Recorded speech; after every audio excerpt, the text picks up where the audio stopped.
ওরে দিন থাকিতে অমন দিনের সাধন তুমি কেন করলে না সময় গেলে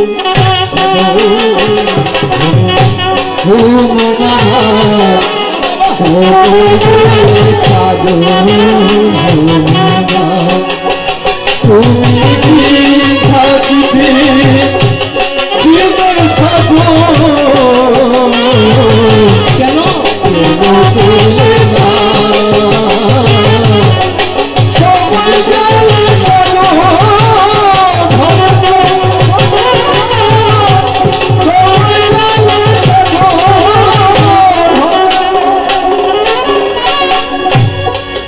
ভেবে দেখো মন খালে বিলে মিল থাকে না জল শুকালে ভেবে দেখো খালে বিলে মিল থাকে না জল শুকালে তুমি সুখ নবিলে কেমন দিলে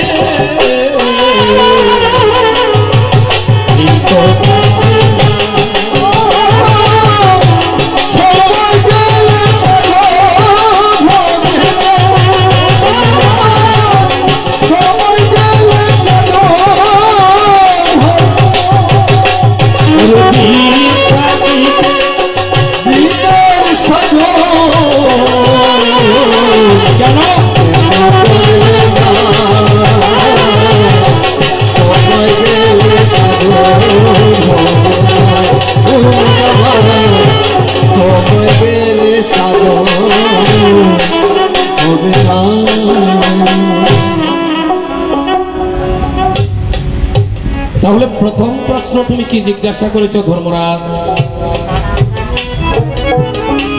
এত কিছু থাকতে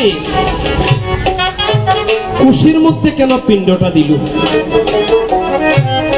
একটা পুত্রের কাছে মাতা পিতার দুই একটা গুরুত্বপূর্ণ বাসনা থাকে। সর্বপ্রথম বাসনা থাকে কি, আমার মরণের পরে আমার ছেলেটা অগ্নিকাষ্ঠ হাতে নিয়ে সত্যবার প্রদক্ষিণ করে আমার মুখে একটু অগ্নিদান করবে। এক। দ্বিতীয়, এই যে আজকে দুপুরবেলা এই দুলাল বাবুর ছেলে ক্রিয়ার পিড়িতে বসে পিতৃদেবকে উদ্দেশ্য করে একটা পিণ্ড দান করেছে। পিণ্ড এজন্য পুত্র সন্তানের প্রয়োজন হয়। 84 নরককুণ্ডের মধ্যে একটা নরকের নাম দিয়েছে ফুট। এই ফুট নামক নরক থেকে মুক্ত হতে হলে ছেলের প্রয়োজন আছে, অর্থাৎ ছেলের হাতের পিণ্ড অনিবার্য প্রয়োজন। এখন তোমার প্রথম জিজ্ঞাসা, ওরে আমার ধর্মরাজ্য শুনো দিয়া মন, কুশের মধ্যে কেন দিল? আজকে এত বড় গুরুত্বপূর্ণ জিনিস পিণ্ড কেন দিল কুশের উপর, বলো কি কারণ? দ্বিতীয় কথায় আরো সুন্দর দেখিবারে পাই, বলে জগত সংসারে সাধু গুরু বৈষ্ণব, জগতের মধ্যে সাধু কই? সাধু কারা? সাধু এই সাধুর লক্ষণ আমি বলে যাই। সাধু যারা মাটি দিয়ে গাদো, কয়জন আছে?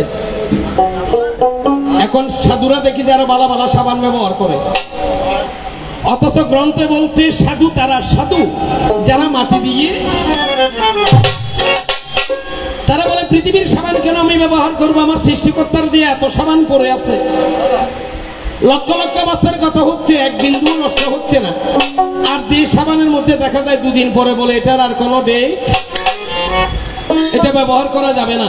কিন্তু না, আমার ভগবানের দিয়ে যে সাবান জগতে পড়ে আছে এগুলা কোনো নষ্ট হয় না, সারা জীবন একরকম। তাদেরকে বলো সাধু। সাধু যারা মাটি দিয়ে গাদো। এক। সাত। আমরা ভালো ভালো খাবার জন্য চিন্তা করি। সাধু তারা যারা স্বাদের জিনিসগুলোকে যন্ত্রণা মনে করে, স্বাদ এটাই যন্ত্রণা। এই সাধু কই? আমি তো দেখি না। তুমি ধর্মের রাজা হয়েছো বটে, কিন্তু এখনো সাধু হতে পারোনি। তাই তুমি জিজ্ঞাসা করছো একে বৈষ্ণব গেল ব্রহ্মার দুয়ারে, তুমি তারে পিছন থেকে মলদান করিয়া। মলমানি আসলে আমাকে একটা বিপদে ফেলে দেবে তোমার আলোচনায় আমি যাচ্ছি। যদি কারো মনে দুঃখ থাকে, দুঃখ লাগে, আমাকে একটু ক্ষমা সুন্দর দৃষ্টিতে দেখবেন। গেল আমি কেন মলদান করলাম? 2 3 নম্বর আরো সুন্দর দেখিবারে পাই। একটা বুড়ি নাচে দেখো ঘুরি, একটা বুড়া একটা বুড়ি নাচে দেখো ঘুরি ঘুরি, একটা বুড়া একটা বুড়ি নাচো দেখো ঘুরি ঘুরি, একটা বুড়া একটা বুড়ি নাচে দেখো ঘুরি ঘুরি। অর্থাৎ আজকের আয়োজনের মধ্যে, আজকের আয়োজন না শুধু আমাদের মাঙ্গলিক যত বিধান আছে সেখানে সর্বপ্রথম একটা জিনিস লাগে, সেটা হচ্ছে কোষা খুশি। উনি আমাকে ইঙ্গিত করছেন কোষা যদি পুরুষ হয়, খুশি হচ্ছে নারী। এখন এই নারীর কি ক্ষমতা যে পুরুষের বুকের উপর উঠে নাচানাচি করে? কেন পুরুষের বুকের উপর উঠে নাচে এমন নারী নাই জগত সংসারে? আমি তোমাকে দেখিয়ে দেব। এ তোমার 3টি কথা জানিবার লাগিয়া ধীরে ধীরে শ্রবণ করো, কোন জায়গায় রইয়াছ বসিয়া। ভালো লেগেছে তোমার কথা, এই জন্য তোমাকে ধন্যবাদ। কারে গাল দিন না অভ্যাসী আসলে যেন করতে নাই জি। এখন কিছু কিছু মানুষে মনে করো যে আইব তো গাল দিন, আসলে আমি কাউরে গালাগালি করি না, গাল দিতে হয় না যারা কথা বুঝে। আর দাদুভাই নাতি যমরাজ কালকে যাইবার সময় হাবিলদার বাসা ফার্মেসি থাকলে ডাক্তারের জিজ্ঞাসা করবে এই পৃথিবীর মধ্যে ব্যাক রোগের ওষুধ আছে, ছোট রোগের কোনো ওষুধ নেই। এমনি আমি আপনার ঘরের রমণীকে নিয়ে চিন্তায় আছি, সন্ধ্যে হইলে মরে, সকাল হইলে বাঁচে। এখন আপনার যে সুট না সুট লাগে না, আমি ধীরে ধীরে বলি, গানও বেশি লাগবে না। আরে 2-1টা গান গাইলে 1 বস্তা গানের সমান হয়, এত গান লাগে না। যাক, আমি প্রথমে আপনার খুশির কথাটা আলাপ করি। বাবা, পৃথিবীতে আমাদের মাঙ্গলিক বিধানের মাঝে 2-1টা জিনিস বেশি গুরুত্বপূর্ণ। 2-1টা জিনিসের মধ্যে দুর্বা লক্ষ্য রাখবেন। হরিতকি, হরিতকি মানে আমরা এক কথায় বলি অট্টই। 2 3 নম্বরে কুশ। এই সমস্ত জিনিসগুলো আমাদের মাঙ্গলিক বিধান থেকে কোন রকমই আপনি দূরে সরে রাখতে পারবেন না, এগুলো লাগবেই। 3 আর যে বলেছে তামার টাকে দিয়েছে 3, এই জিনিসগুলোকে আপনি মাঙ্গলিক বিধান থেকে সরাতে পারবেন না, এগুলো লাগবেই। সর্বপ্রথম আপনাকে ব্রাহ্মণ পণ্ডিত বলে দেবে। কেন বলে দেবে? এখানে সমস্যাটা কি লক্ষ্য করবেন। অট্টই, এটার শুদ্ধ নাম কি?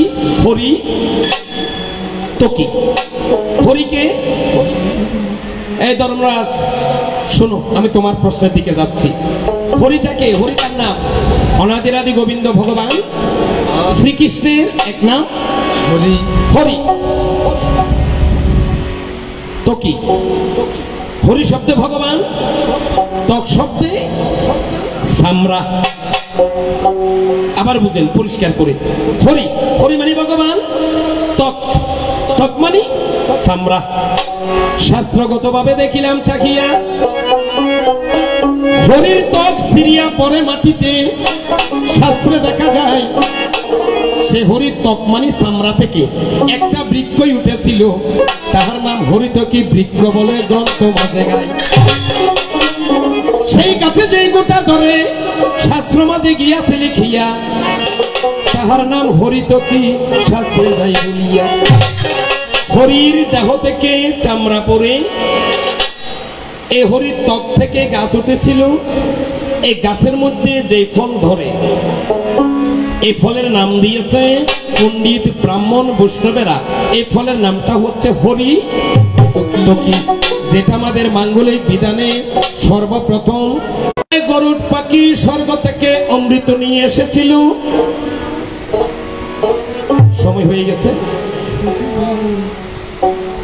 কমাই চালান, অসুবিধা নেই, তোর অর্ধগলেও চলিব ভাই, ভালো বাজে।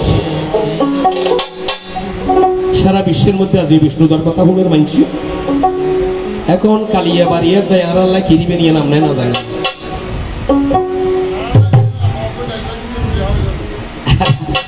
রাতের ভাই কিছু লাগবে না, যে শান্তি দিয়েছেন এটাই বড় কথা, লাখ টাকা দিয়ে হবে না। তাহলে বাবা কুশ, উনি বলছে অমৃতর পরশে কুশ অমৃতময় হয়েছে, সেখানে বললে আমি মানবো না। না যমরাজ, আমি তোমাকে সেখানে বলবো না, আমি আরো আগে গিয়ে বলবো। কুশের জন্ম কোথায় পেয়ে যাবেন, পুরোহিত দর্পণও লেখা আছে।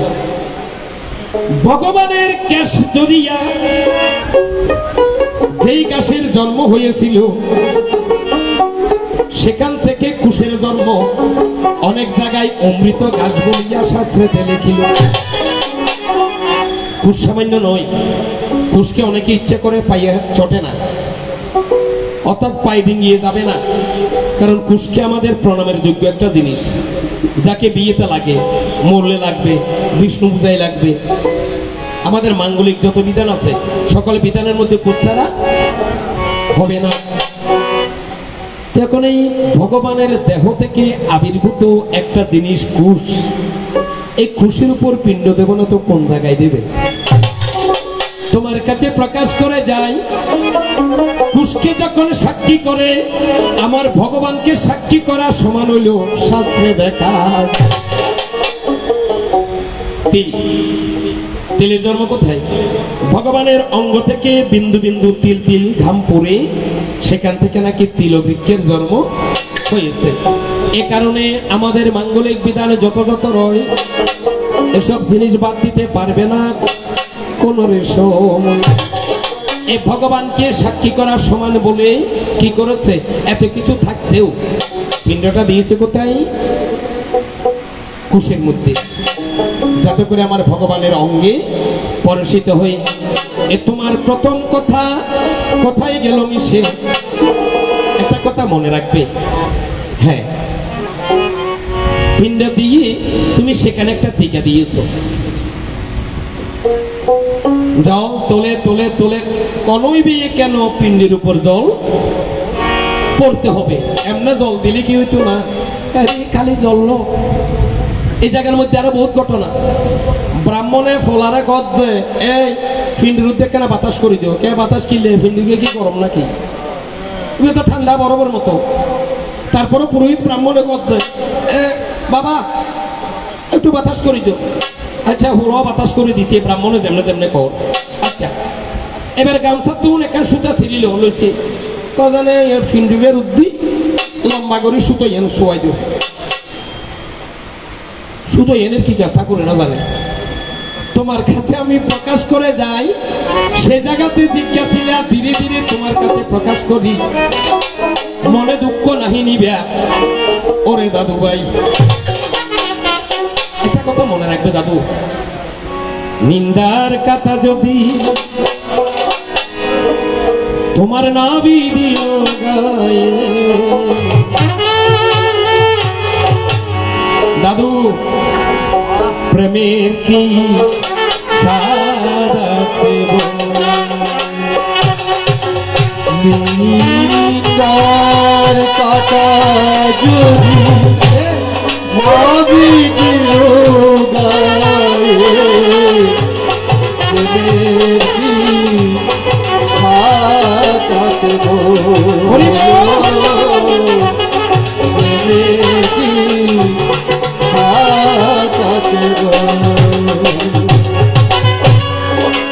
আধার যদি না থাকে কি হবে আলো? কি